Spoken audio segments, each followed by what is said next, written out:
Hey you guys. Okay, so one of the things that I think is super important that we really try not to get too much into a um, a set way of thinking or handling things is it's really easy to get um, in your own patterns, your own system, your own routine. And then when we get a new resident or a new employee or anything, then those things will disrupt that system. And people's typical response to that system getting disrupted is to become irritated, to become irritable with the person because of the change to the workplace, to the environment. And you have to change the way you handle that particular resident may be handled differently than the way you handle other residents.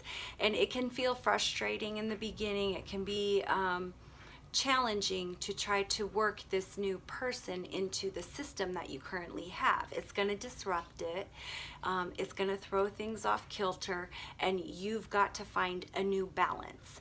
Okay, now sometimes you get a resident who just happens to work really well with our system that we have and our schedule, and you don't have to do a whole lot of adjusting. It gets really easy, and that's great. When something like that happens and it's that simple, that's a blessing. That really is great. But I don't want you to think, I don't want you to get into a mindset that a lot of caregivers do, that if someone isn't fitting in your box, that person is someone, now I don't want to give care to this person because they don't fit in my box of what an easy resident is. Okay, I'd like to think that's not why we're here. Okay, we are here to help people who need help. Okay, we're not here just to help people who are easy to help.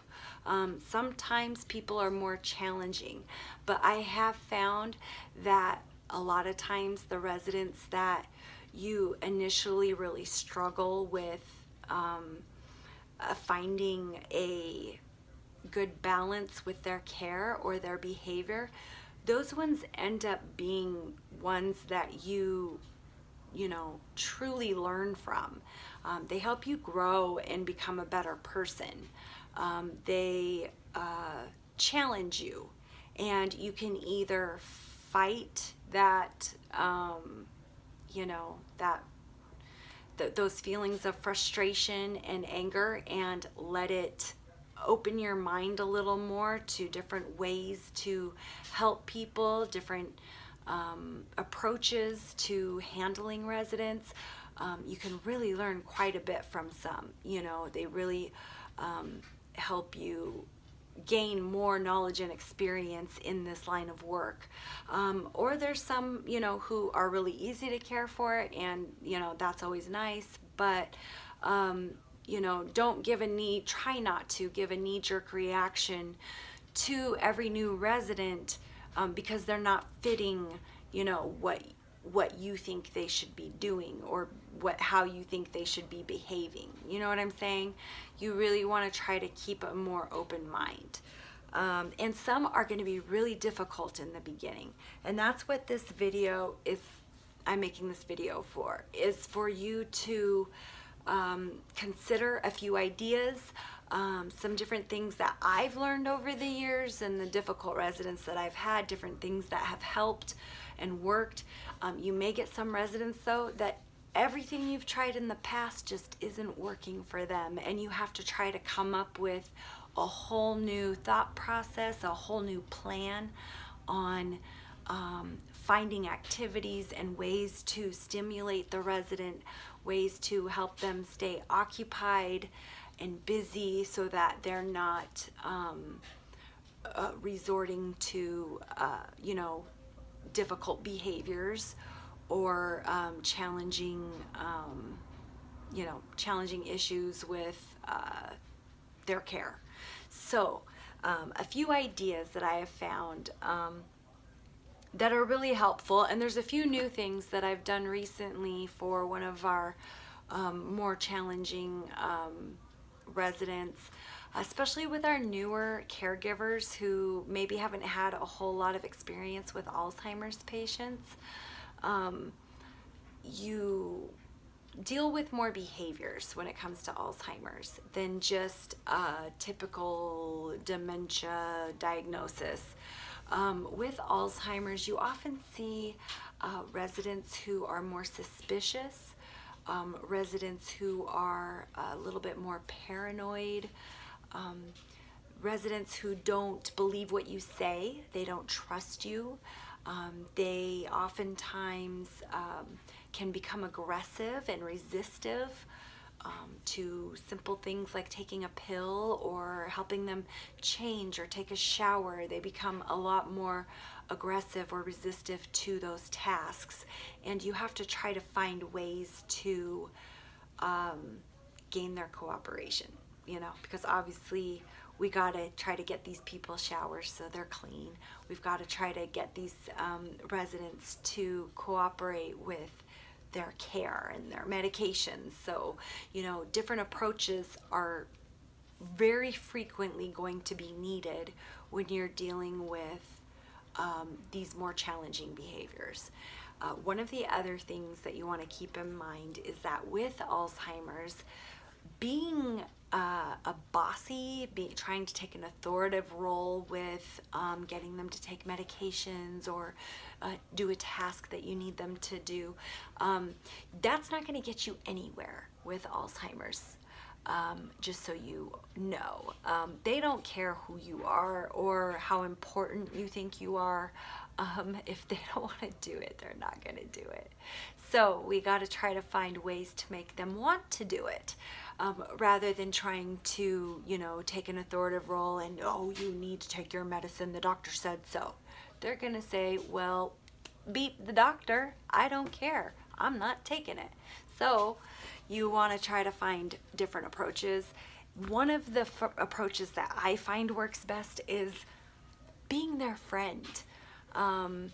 When you are their friend versus the nurse or the caretaker or, you know, that role, you're going to get a lot farther if you approach them like you're their friend. Okay? Giving them hugs, holding their hand. Oh, how are you today? I missed you, you know, and things like that. That's the way to get their cooperation, because they can tell when you're just trying to get them to do something to be about your business and get moving. When you're rushing them, those types of things, you're not gonna make any sales that way. Let me just put it that way. So being their friend is always the best approach that I have found. When it comes to activities, you know, an Alzheimer's person is never going, well, I shouldn't say never, it's very unlikely to be interested in watching TV, watching movies, or, you know, just sitting in their chair listening to music. Sometimes they'll like music, and if you can find the type of music they like, that is amazing. That is great, and you should go with it, because music can be very, very relaxing and soothing to someone, especially when it's familiar music, maybe music they listened to as kids or whatever. That can be very helpful. But you need to find things for them to do, and most of the time it's going to require your interaction too. Okay, so group activities, those can be overwhelming, but if it's just one or two people, or maybe just you and the resident, it can go very well. And then you can get them set up, and you could do a little bit with them, and then when you got to go do some cooking or whatever, you know, you could just keep coming back and checking on them and see how they're doing and talk about it. But the best things is to find simple tasks. Usually if they're really confused, they're not going to be able to do like complicated games or activities. So you want to keep it simple, but something that they can still enjoy. So one of the things that I think is really useful is having them draw or color. That's something that they, you know, regardless of how confused they are, they'll typically enjoy doing that. Coloring doesn't take a whole lot of cognitive skills, you know, just something that they can enjoy. Art is always something that can be done at any, you know, level. Different craft projects may not be so easy, but you know, coloring and drawing, those things are much easier. Some Alzheimer's patients can still read pretty good. So I find that if you make them cards and you write messages in the cards and have their family members write messages in the cards, this one's not, but you know, you could write a whole little paragraph on this side and keep giving that to them throughout the day, and they'll sit down and they will reread these cards as if it's the first time they've seen it sometimes, you know, depending on how, you know, far their memory is, their short-term memory loss is. They will read these all throughout the day, and if they're really positive, kind messages, then that can help put their mood, you know, it can help elevate their mood. It can make them more cheerful, more happy, and asking family members to make cards for them that they could read with positive messages in them, loving messages in them, is great.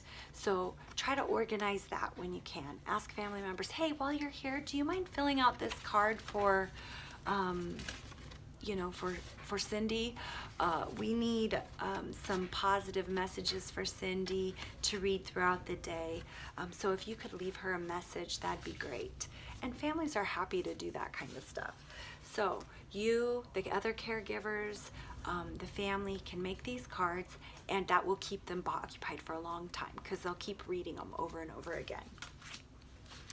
A lot of times with Alzheimer's patients, as you guys have probably seen lately, is they like to collect things.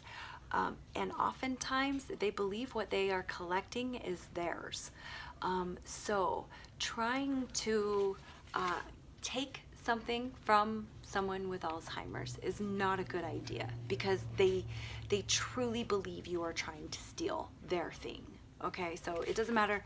It could be, you know, a whole different person, belong to somebody else in the room. It could be yours.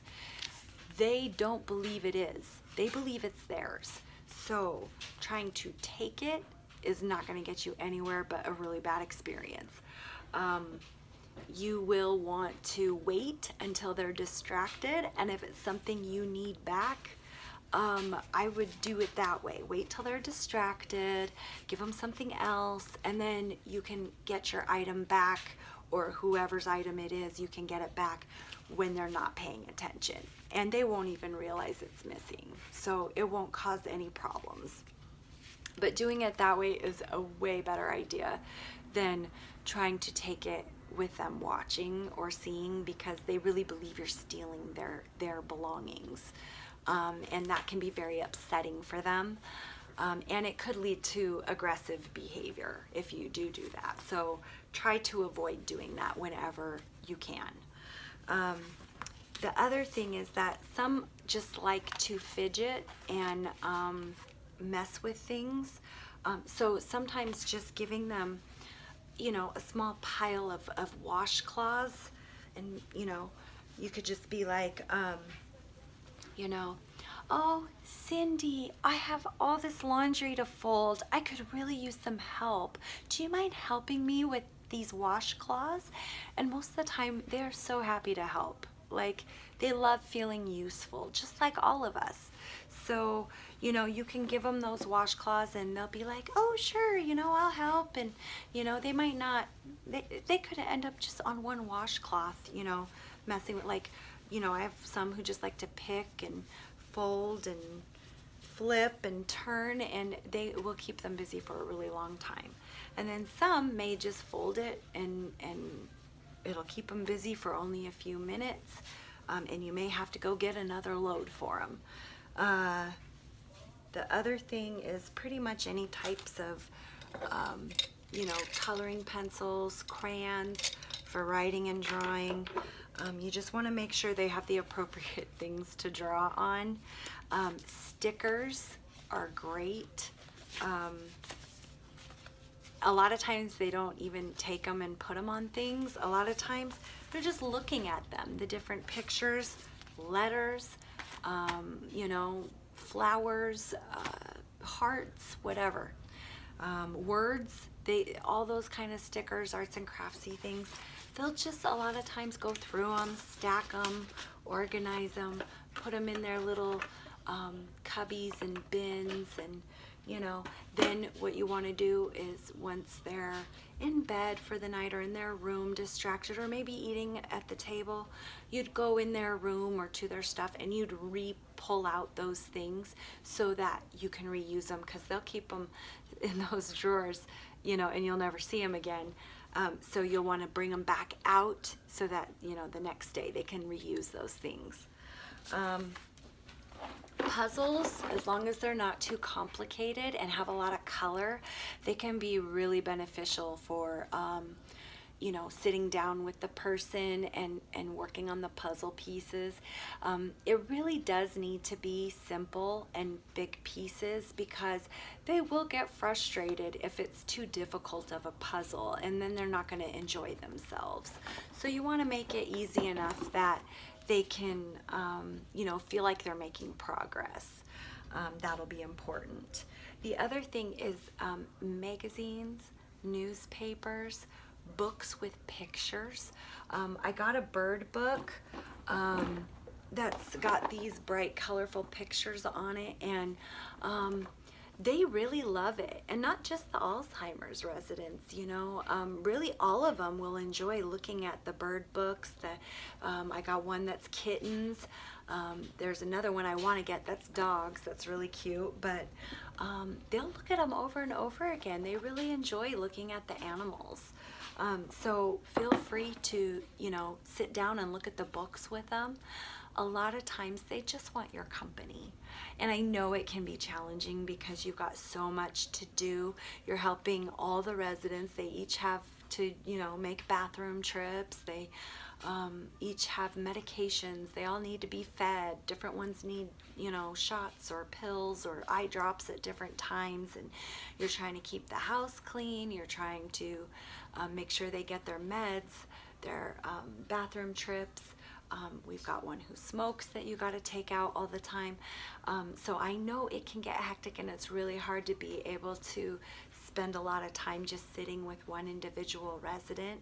But when you do get that time, take it. Take that time to sit down with them, because it will make a world of difference, not just in their behavior, but it'll make a world of difference for you too.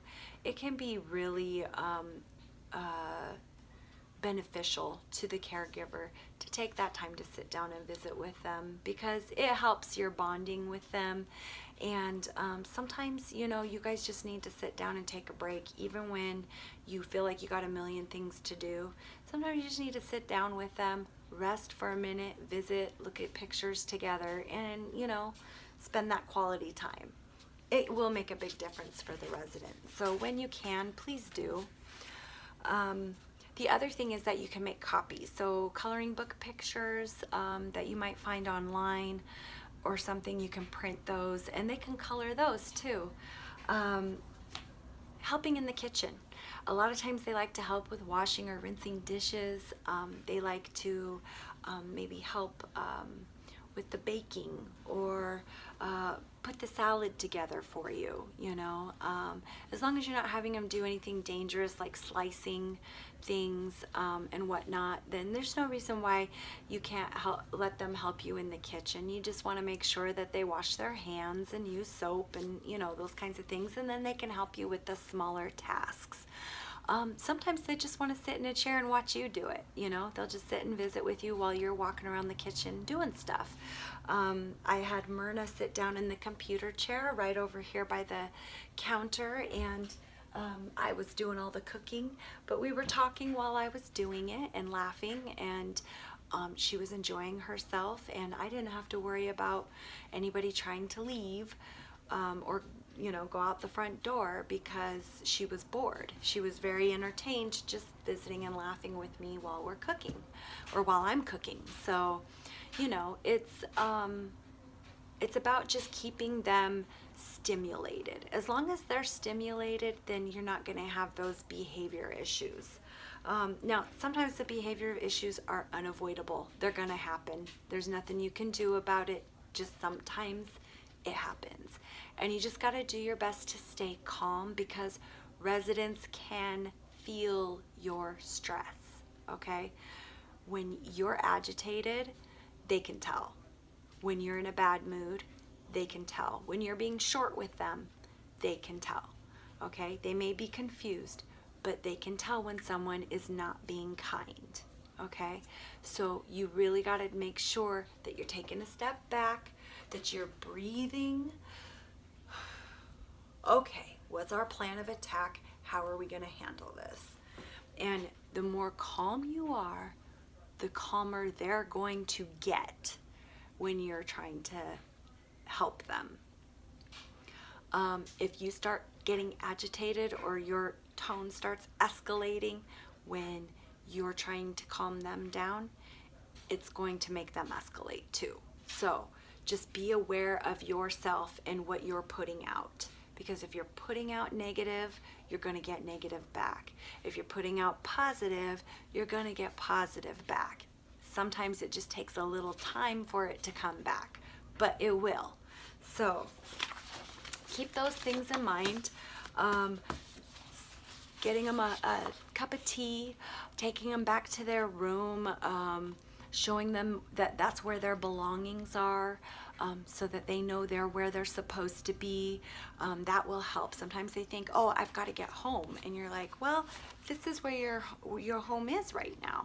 And they're like, no, it's not. This isn't my home, because it's not what they remember being their home.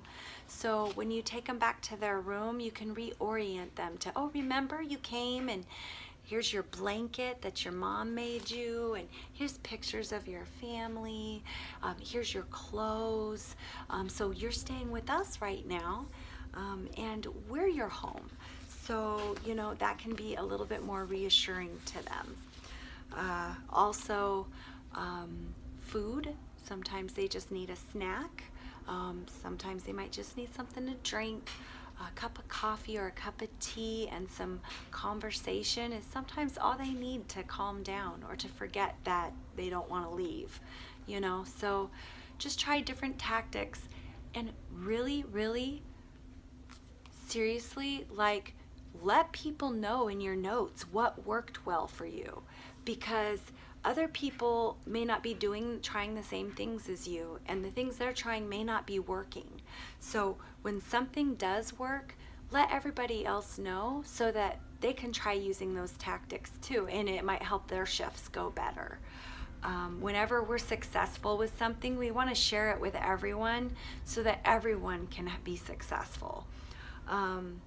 So anyways, if you have any questions about that stuff, I love to see caregivers come up with their own ideas for activities or helping the resident with, finding something stimulating to do. Just really put some effort into it. I love to see that. I love to see staff taking initiative to help a resident. It shows me that they care. It shows me that they can think for themselves. It shows me that they're self-motivated because they didn't have to ask to be, to do that activity or to try that technique. So it's all positive when I see caregivers coming up with their own plans and their own activities with the residents. It really shows me that that person has what it takes. So, don't be shy about it. I totally encourage you guys to come up with your own ideas. But feel free to, use these ones, and feel free to, maybe incorporate other things into some of these ideas. It's all about thinking outside the box in this line of work. There is no right and wrong, you know.